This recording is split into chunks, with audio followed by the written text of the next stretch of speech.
नमस्कार दोस्तों, मेरे YouTube channel yes I can teachers tutorial में आप सभी का बहुत बहुत स्वागत है। इस वीडियो में मैं लेकर आया हूं आप लोगों के लिए गणित शिक्षा शास्त्र से संबंधित बहुत ही महत्वपूर्ण प्रश्न जो कि सीजी व्यापम द्वारा सीजी टेट में पूछे जा चुके हैं।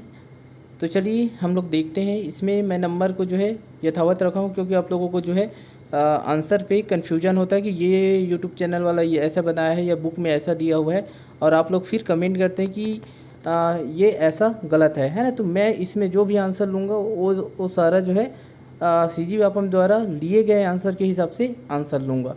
ये सारे क्वेश्चन जो है आप लोगों के लिए बहुत इंपॉर्टेंट है क्योंकि अब जो क्वेश्चन आप देखने वाले हैं उन्हीं टॉपिक से जो है आपका छत्तीसगढ़ शिक्षक भर्ती परीक्षा में क्वेश्चन आने वाले हैं। तो यदि आप लोग मेरे चैनल में पहली बार आए होंगे तो चैनल को सब्सक्राइब जरूर कीजिएगा, और यदि वीडियो पसंद आए तो वीडियो को लाइक और अपने दोस्तों के पास शेयर कीजिएगा। चलिए पहला क्वेश्चन देखते हैं हम लोग। यहाँ पे दिया है, देखिए बच्चों की गलतियाँ सीखने में मददगार है, यह विचार किसने दिया। देखिए मैंने जो है क्वेश्चन पेपर से क्वेश्चन को लिया है ना, क्योंकि मेरे पास थोड़ा टाइम की कमी थी। तो कुछ उसमें टिक लगा हुआ है। तो देखिए जो टिक लगा हुआ है वो सारे क्वेश्चन का जो टिक लगा हुआ है वो सही नहीं है ना। तो आप लोग ये मत सोचिएगा जो टिक लग गए हैं क्वेश्चन पेपर में या जो आंसर आप लोगों को टिक लगे जैसे दिखाई दे रहा है वो जरूरी नहीं है कि वो सही है ना। सही भी हो सकता है और गलत भी हो सकता है ना। और सही को मैं अभी बताते जाऊंगा आप लोगों को। तो देखिए पहला क्वेश्चन था हमारा कि बच्चों की गलतियाँ सीखने में मददगार है, यह विचार किसने दिया है। देखिए ये ऑप्शन दिए, ए ब्रूनर, बी वाइगोस्की, सी पाउलो फ्रेरे और डी पियाजे है ना। तो देखिए इसका करेक्ट आंसर आपका क्या है, पियाजे है ना। पियाजे जो है बच्चों की गलतियों को जो है सीखने में मददगार मानते हैं है ना। सीखने में वो बाधक नहीं मानते, सीखने में क्या मानते हैं, मददगार मानते हैं। कौन मानते हैं, पियाजे जो है ना। पियाजे ने संज्ञानात्मक विकास का जो सिद्धांत दिया है उसमें भी ये बात बोला है कि बच्चों की गलतियाँ सीखने में मददगार होती है। तो इसका करेक्ट आंसर आपका डी है। अगला क्वेश्चन देखते हैं हम लोग, सीखने के मॉडल में कौन कौन सी बातें सम्मिलित होती है। देखिए ए सीखने का अर्थ क्या है, इसकी समझ। दूसरा देखिए विषय वस्तु की प्रकृति की समझ। तीसरा सीखने की विधियों की समझ। चौथा बच्चे कैसे सीखते हैं इसकी समझ। तो देखिए अगर इस क्वेश्चन को यहाँ पे ये 4 कथन दिया है, उसके बाद ऑप्शन अलग से दिया है कि ए में है पहला दूसरा तीसरा, बी में पहला दूसरा चौथा, सी में दूसरा तीसरा चौथा।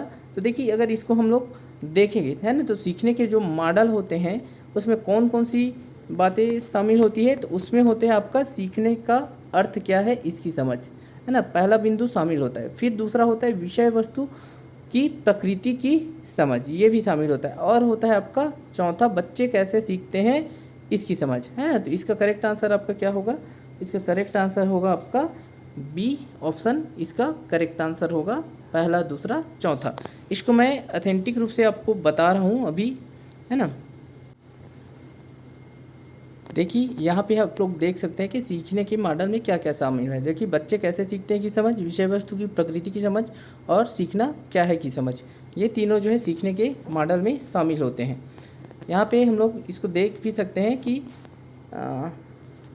देखिए है ना, ये जो है आपका DH फर्स्ट ईयर की बुक है, वहाँ से क्वेश्चन लिया गया था। तो देखिए उसी से मैं इसको बता रहा हूँ कि सीखने का मॉडल जो है आपका में 3 शामिल है, बच्चे कैसे सीखते हैं की समझ, विषय वस्तु की प्रकृति की समझ, सीखना क्या है की समझ। अब अगला क्वेश्चन देखते हैं हम लोग।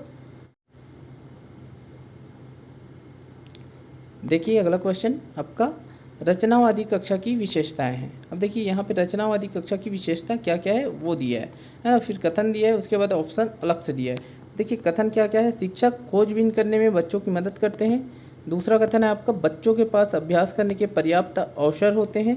तीसरा कथन है आपके बच्चे एक दूसरे से विचार विमर्श कर सकते हैं। चौथा है शिक्षक बच्चों को प्रश्न पूछने और अपनी बात रखने की स्वतंत्रता देते हैं। तो देखिए रचनावादी कक्षा में क्या क्या होता है, तो इनको देखते हैं हम लोग। शिक्षक खोजबीन करने में बच्चों की मदद करते हैं, ये करेक्ट है आपका। दूसरा देखिए बच्चों के पास अभ्यास करने के पर्याप्त अवसर होते हैं है ना। देखिए यहाँ पे लिखा है कि अभ्यास करने के है ना, तो रचनावादी कक्षा में जो है अभ्यास को ज़्यादा महत्व नहीं दिया जाता है ना, तो ये जो है आपका गलत है। तीसरा देखते हैं बच्चे एक दूसरे से विचार विमर्श कर सकते हैं, तो ये भी करेक्ट है। और चौथा दिए देखिए शिक्षक बच्चों को प्रश्न पूछने और अपनी बात रखने की स्वतंत्रता देते हैं, ये भी करेक्ट है।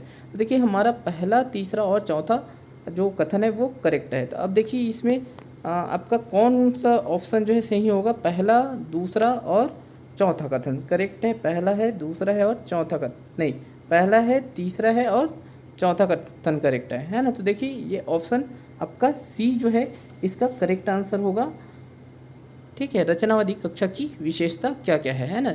ये भी आपके डीएड फर्स्ट ईयर की जो बुक है ना, उसी बुक से ये क्वेश्चन भी लिया गया है, उसी यूनिट से है जिसमें सीखने के बारे में विभिन्न विचार या सीखने के मॉडल का जो है दिया हुआ है। तो इसका आंसर आपका ऑप्शन सी है ना हो जाएगा, जिसमें पहला कथन, तीसरा कथन और चौथा कथन जो है रचनावादी कक्षा की विशेषताएं हैं। अगला क्वेश्चन देखते हैं हम लोग। अब देखिए, संख्या पद्धति की सोपान क्रमिक श्रृंखला को प्रदर्शित करने के लिए कौन सा क्रम सही है। अब देखिए इसमें क्या है कि संख्या पद्धति के जो सोपान क्रमिक श्रृंखला को प्रदर्शित करने के लिए कौन सा क्रम सही है।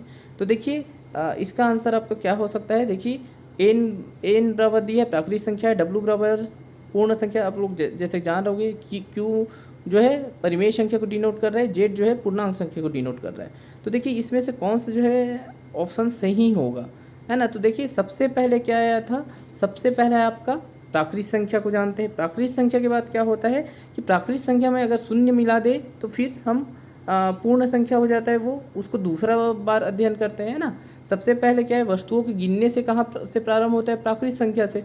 फिर प्राकृतिक संख्या के बाद हमारा पूर्ण संख्या, पूर्ण संख्या के बाद क्या आता है हमारा पूर्णांक, है ना। तो ये जो है पूर्णांक जो है आपका आ गया। उसके बाद पूर्णांत में क्या होता है, हम लोग परिमेय संख्या जानते हैं, है ना। तो अगर संख्या पद्धति की सोपान क्रमिक श्रृंखला को प्रदर्शित करने के लिए हम क्रम को देखें तो सबसे पहला आएगा हमारा प्राकृतिक संख्या, फिर आएगा हमारा पूर्ण संख्या W, फिर आएगा हमारा पूर्णांक संख्या, फिर आएगा हमारा Q, है ना, जो परिमेय संख्या है। तो देखिए ये जो ऑर्डर है कौन से में है, तो ये ऑर्डर आपका ऑप्शन सी में है। तो देखिए ये जो है करेक्ट आंसर हो जाएगा। ये भी जो है आपके डीएच फर्स्ट ईयर की ही बुक में दिया हुआ है कि सोपान क्रमिक श्रृंखला क्या होती है, वहाँ से ये क्वेश्चन आया हुआ था। और इसका जो है डिटेल मैं शायद पीछे में है पीडीएफ के, है ना, वहाँ पे भी इसको देख सकते हैं अंत में। अगला क्वेश्चन देखते हैं हम लोग। देखिए ये क्वेश्चन आया है, दो विषम संख्याओं का योग एक सम संख्या है, इसे आप कैसे सिद्ध करेंगे। तो देखिए ए दिए है अवलोकन से, बी प्रयोग से, सी तर्क से, डी अनुभविक तरीके से। देखिए इसका करेक्ट आंसर है आपका तर्क, है ना। ये भी मॉडल आंसर के द्वारा लिया गया आंसर है। दो विषम संख्याओं का योग एक सम संख्या है, इसे आप कैसे सिद्ध करेंगे, तो इसका मॉडल आंसर आपका तर्क से है ना। मॉडल आंसर में तर्क को जो है आंसर लिया गया था। अगला क्वेश्चन देखते हैं हम लोग। गणित सीखने की प्रक्रिया आसान हो सकती है यदि, अब देखिए इसमें क्या दिया है, ए सोपान क्रमिकता के आधार पर शिक्षण योजना बनाई जाए, बी सभी अवधारणाएं मूर्त रूप में समझाई जाए, सी व्यापक विचारों का विशिष्टीकरण किया जाए, डी गणितीय प्रतीकों का कम से कम उपयोग किया जाए। तो देखिए अगर इसको हम लोग आसान समझते हैं कि गणित सीखने की प्रक्रिया आसान कब हो सकती है, तो जब जो है अगर ऑप्शन को देखते जाते हैं सभी अवधारणाएं मूर्त रूप में सिखाई जाए, तो देखिए गणित की सभी अवधारणा को जो है मूर्त रूप में सिखाना पॉसिबल नहीं है, तो इसलिए ये ऑप्शन आपका गलत हो जाएगा, है ना। राइट का चिन्ह लगा हुआ है, लेकिन वो जो है राइट का चिन्ह जो है ऐसे ही जो हल किए हैं उस समय लगा दिए थे, जबकि ये जो है आंसर नहीं है। व्यापक विचारों का विशिष्टीकरण किया जाए, ये भी सही नहीं है। गणितीय प्रतीकों का कम से कम उपयोग किया जाए, है ना, जहाँ पे प्रतीक का उपयोग करने की आवश्यकता होगी वहाँ तो करना पड़ेगा, है ना। तो इसलिए तीनों ऑप्शन गलत है ना। सही क्या है कि गणित सीखने की प्रक्रिया आसान हो सकती है यदि गणित को जो है सोपान क्रमिकता के आधार पर शिक्षण योजना बनाई जाए। सोपान क्रमिकता क्या होता है कि एक चीज़ ऐसा चीज़ को पहले सिखाया जाए जो दूसरे चीज़ को, दूसरे गणित की अवधारणा को समझाने में मदद करे, है ना। जैसे कि हम लोग सबसे पहले क्या सीखते हैं, संख्या सीखते हैं, संख्या के बाद फिर जोड़ना, फिर घटाना, फिर गुणा, फिर भाग, है ना। इस प्रकार से एक क्रम से जो है आगे बढ़ते जाते हैं, है ना। सारे चीज़ जो मूलभूत संक्रिया सीख लेने के बाद जो है फिर दूसरे चीज़ में आते हैं, है ना। क्योंकि गणित में क्या है, एक अवधारणा जो है दूसरे अवधारणा को सीखने में मदद करता है ना। तो सोपान क्रमिकता वही होता है जिसमें हम ऐसे अवधारणाओं को पहले सीखते हैं जो दूसरे अवधारणाओं को सीखने में हमारी मदद करती है ना। जैसे कि हमको संख्या पद्धति को सीखना है, तो संख्या पद्धति में हम लोग सबसे पहले क्या सीखेंगे कि प्राकृतिक संख्या को सीखेंगे, फिर प्राकृतिक संख्या के बाद जो है पूर्ण संख्या को सीखेंगे, फिर पूर्ण संख्या के बाद जो है हम पूर्णांक में आएंगे, पूर्णांक के बाद हम लोग परिमेय संख्या में आएंगे। तो ये जो है हमारा क्या होता है, सोपान क्रमिकता होता है है ना। तो इसका करेक्ट आंसर क्या होगा, सोपान क्रमिकता के आधार पर शिक्षण योजना बनाई जाए, है ना। सीखने की प्रक्रिया तब गणित में आसान होगी जब सोपान क्रमिकता के आधार पर शिक्षण योजना की जाएगी। अगला क्वेश्चन देखते हैं हम लोग, दो विषम संख्याओं का योग, वही क्वेश्चन है। देखिए यहाँ पे क्वेश्चन, कक्षा 4 में एक शिक्षक विद्यार्थियों को 3476 और 937 का योग करने के लिए कहता है। एक छात्र प्रश्न के उत्तर में निम्नानुसार प्रक्रिया करता है। अब देखिए क्या कर रहे हैं यहाँ पे, 3476 और 937 को जोड़ रहा है, लेकिन कैसे जोड़ रहा है वो, इकाई से प्रारंभ ना करके वो क्या कर दे रहा है, इधर से जोड़ते आ रहा है। 3 9 को जोड़ दिया, 12 लिख दिया, 4 3 को, और उसके बाद क्या कर दिया, 4 और 3 को जोड़ा, है ना। फिर यहाँ पे देखिए एक बार तो 3 और 9 को जोड़ के 12 लिख दिया, और 7 7 जोड़ के 14 आया, और फिर हासिल करके 8 भी लिख दिया, है ना। तो देखिए ये जो किया गया है, यह प्रतिक्रिया यह दर्शाती है कि बच्चे में खाली स्थान की कमी है। तो देखिए ए योग के कौशल की कमी है, बी स्थानीय मान की अवधारणा की कमी है, सी आपका पुनर्समूहीकरण द्वारा योग के कौशल की कमी है, और डी योग के सही क्रम की अवधारणा की कमी है। तो देखिए इसका करेक्ट आंसर आपका क्या है, स्थानीय मान की अवधारणा की कमी है। स्थानीय मान की अवधारणा की कमी होने के कारण क्या बच्चा क्या कर रहा है, इसको सही तरीके से नहीं जोड़ रहा है ना। अगला क्वेश्चन देखते हैं हम लोग, बच्चों में अमूर्त स्तर पर कार्य करने की क्षमता विकसित करने के लिए निरूपण का कौन सा क्रम सबसे अधिक उपयुक्त है। अब देखिए निरूपण का कौन सा क्रम जो है सबसे अधिक उपयुक्त है ना, अमूर्त स्तर पर कार्य करने की क्षमता विकसित करने के लिए, है ना।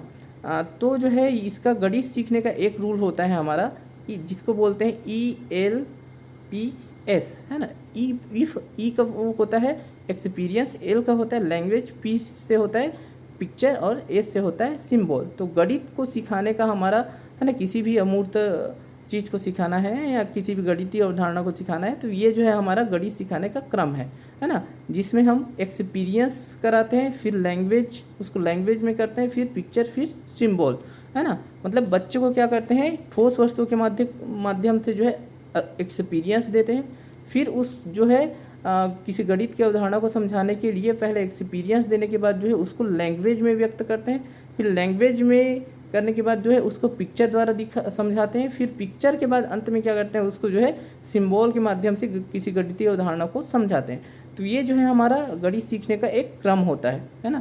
तो देखिए इसका करेक्ट आंसर आपका क्या हो जाएगा, देखिए ठोस, है ना, ठोस की वस्तु के माध्यम से उनको एक्सपीरियंस देना, फिर देखिए क्या होगा आपका यहाँ पे लैंग्वेज, फिर प्रतीक, फिर चित्र, फिर प्रतीक। तो इसका आंसर क्या होगा आपका, ऑप्शन बी करेक्ट आंसर होगा। अगला क्वेश्चन देखते हैं हम लोग, ऐसे कथन जो स्वयं सिद्ध कथनों से तर्क द्वारा प्राप्त किए जाते हैं कहलाते हैं। ए परिभाषित कथन, बी अपरिभाषित कथन, सी उत्पत्ति, और डी प्रमेय। तो देखिए इसका आंसर क्या होगा आपका, इसका आंसर है आपका प्रमेय, है ना। ये यहाँ पे उत्पत्ति में टिक लगा हुआ है, लेकिन वो उत्पत्ति करेक्ट नहीं है, इसका आंसर क्या है आपका प्रमेय है। तो ये जो है हम क्या करते हैं, देखिए स्वयं सिद्ध कथन मतलब प्रमेय क्या होता है कि तर्क द्वारा जो है हम प्रमेय को सिद्ध करते हैं, है ना। प्रमेय रहता है, आप लोग गणित पढ़े होंगे, तो गणित में जो है प्रमेय रहता है, उसको सिद्ध करना रहता है। तो सिद्ध कैसे करते हैं, स्वयं सिद्ध कथनों से करते हैं। बहुत सारे कथन रहता है जिसके जरिए हम लोग सिद्ध करते हैं किसी प्रमेय को। तो ये जो है इसका आंसर डी है। अगला क्वेश्चन देखते हैं हम लोग, 108, मिलते जुलते और बार बार होने वाले अनुभवों के आधार पर नतीजों तक पहुंचने वाले तरीकों को कहा जाता है। देखिए ए व्यापक तर्क, बी विशिष्ट तर्क, सी निगमन तर्क, डी आगमन तर्क।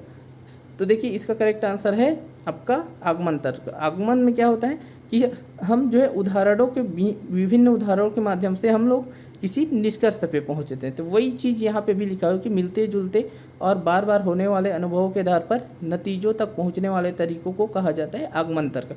अब देखिए ये भी क्वेश्चन आपका जो है डीएड की बुक से ही लिया गया है, इसको भी मैं बता देता हूँ आपको।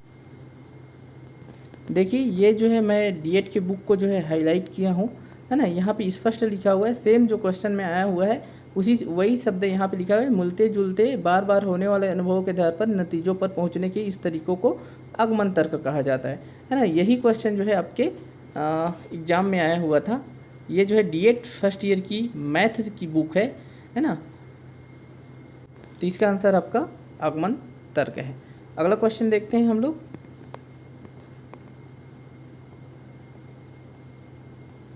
रचनावादी कक्षा में आकलन का उद्देश्य होता है। देखिए रचनावादी कक्षा में आकलन का क्या उद्देश्य होता है। अब यहाँ पे देखिए कथन दिया है, फिर उसके बाद ऑप्शन अलग से दिया है ना। तो कथनों को देखते हैं हम लोग कौन कौन सा कथन सही है।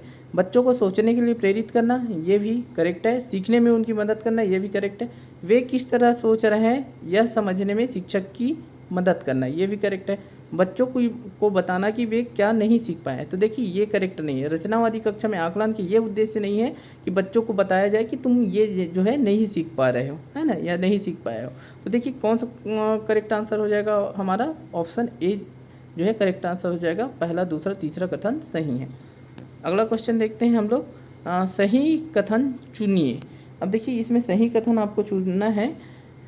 ये दिया है, गणित में अवधारणात्मक ज्ञान केवल शिक्षक के लिए जरूरी है, तो देखिए ये गलत हो जाएगा, केवल शिक्षक के लिए जरूरी नहीं है। दूसरा अगर ऑप्शन को देखें, बच्चे को परिभाषा याद है, इसका अर्थ है उसे अवधारणा की समझ है, तो ये भी गलत है ना। परिभाषा याद हो जाना है मतलब अवधारणा समझ गए, ये ऐसा नहीं है, क्योंकि रट के याद कर लिया है ना, बाकी उसको समझा ही नहीं है। सी देखिए, गणित सीखने के लिए बच्चों को प्रक्रियात्मक ज्ञान होना ही पर्याप्त है, तो देखिए प्रक्रियात्मक ज्ञान होना पर्याप्त नहीं है ना। प्रक्रियात्मक ज्ञान होने से क्या है, जब तक याद रहेगा प्रक्रिया तब तक वो बना लेगा, फिर प्रक्रिया को भूल जाएगा तो फिर बना नहीं पाएगा, या फिर उसको कुछ ऐसा क्वेश्चन दे देंगे जो कॉन्सेप्ट पे है तो वो भी नहीं कर पाएगा, है ना। तो प्रक्रियात्मक ज्ञान के साथ साथ उसको अवधारणात्मक ज्ञान भी होना आवश्यक है। तो देखिए अगर डी ऑप्शन को देखें, अवधारणा की समझ होने पर बच्चे हल करने की प्रक्रिया स्वयं ढूंढ सकते हैं, ये एकदम करेक्ट है ना। कि यदि बच्चों को जो है कॉन्सेप्ट क्लियर है तो क्या होगा, बच्चा जो है खुद से हल करने की जो है प्रक्रिया स्वयं ढूंढ सकता है। अगला क्वेश्चन देखते हैं हम लोग, बच्चे द्वारा देखिए क्वेश्चन, बच्चे द्वारा विकसित इनमें से कौन सी क्षमता सीखने के बैंकिंग मॉडल का उदाहरण है। ए, अपने आसपास की दुनिया के आधार पर अपनी समझ बनाता है। बी, निर्देशों की एक श्रृंखला को याद कर उसका पालन करता है। सी, तथ्यों को याद करता है और उन्हें बता पाता है। डी, एक सवाल को बनाने के बाद वैसा ही दूसरा सवाल बना पाता है। तो देखिए अगर बैंकिंग मॉडल का उदाहरण को देखें तो देखिए अपने आसपास की दुनिया के आधार पर अपनी समझ बनाता है, ये जो है रचनावादी मॉडल है ना। ये जो है आपका रचनावादी मॉडल के उदाहरण है। बी देखिए, निर्देशों की एक श्रृंखला को याद कर उसका पालन करता है, ये जो है आपका दूसरा जो कथन है, ये जो है दूसरा ऑप्शन जो है ये प्रोग्रामिंग मॉडल का उदाहरण है। सी देखते हैं, तथ्यों को याद करता है और उन्हें बता पाता है।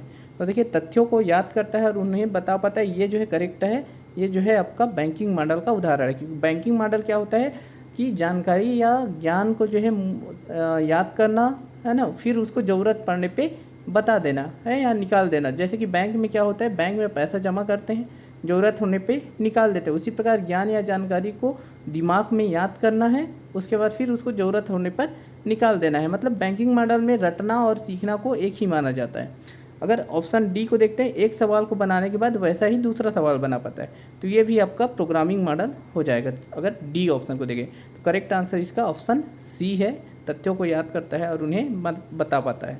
अगला क्वेश्चन देखते हैं हम लोग, पाओलो फ्रेरे ने सीखने की किस मॉडल पर बात की है। तो देखिए पाओलो फ्रेरे ने जो है सीखने के कौन से मॉडल पर बात की है, तो इसका करेक्ट आंसर है आपका बैंकिंग मॉडल, है ना। बैंकिंग मॉडल के जो एक प्रकार से बोलते हैं कि बैंकिंग मॉडल का पहला प्रयोग किसने किया है, तो पाओलो फ्रेरे ने किया है ना। अगला क्वेश्चन देखते हैं हम लोग, 117 नंबर का क्वेश्चन। देखिए 117 नहीं है, वो जो है क्वेश्चन में आया हुआ था उसका नंबर है। निम्नलिखित में से कौन कौन से कथन प्रोग्रामिंग मॉडल से संबंधित है। अब देखिए ये प्रोग्रामिंग मॉडल से आया हुआ कथन है ना। ये सारे प्रश्न जो है आपके डीएड फर्स्ट ईयर के बुक्स से जो है उठाए गए हैं, उसमें है एक पार्ट है सीखने के मॉडल से रिलेटेड, उससे जो है सारे क्वेश्चन आपके आते हैं। इस बार भी छत्तीसगढ़ शिक्षक भर्ती परीक्षा में आपके वहाँ से क्वेश्चन आएंगे, है ना। वहाँ जो सेंटेंस लिखा रहता है उसके सेंटेंस को जो है ऑप्शन वगैरह बना के आपको सवाल पूछ दिया जाता है। तो देखिए इसमें कौन कौन से कथन है आपका, पहला कथन है कि ज्ञान को दिमाग में रखना और ज़रूरत पड़ने पर बता देना। तो ये जो है आपको प्रोग्रामिंग मॉडल नहीं है, ये जो है आपका कौन सा मॉडल है, ये जो है अभी बताया हूँ कि बैंकिंग मॉडल है ना। ज्ञान को दिमाग में रखना और ज़रूरत पड़ने पे बता देना, ये आपका कौन सा मॉडल है, ये जो है बैंकिंग मॉडल है, याद रखिएगा ये, है ना। सेंटेंस को याद रखिएगा। दूसरा है देखिए, सभी बच्चे एक ही ढंग से सीखते हैं, सीखने की गति अलग अलग हो सकती है।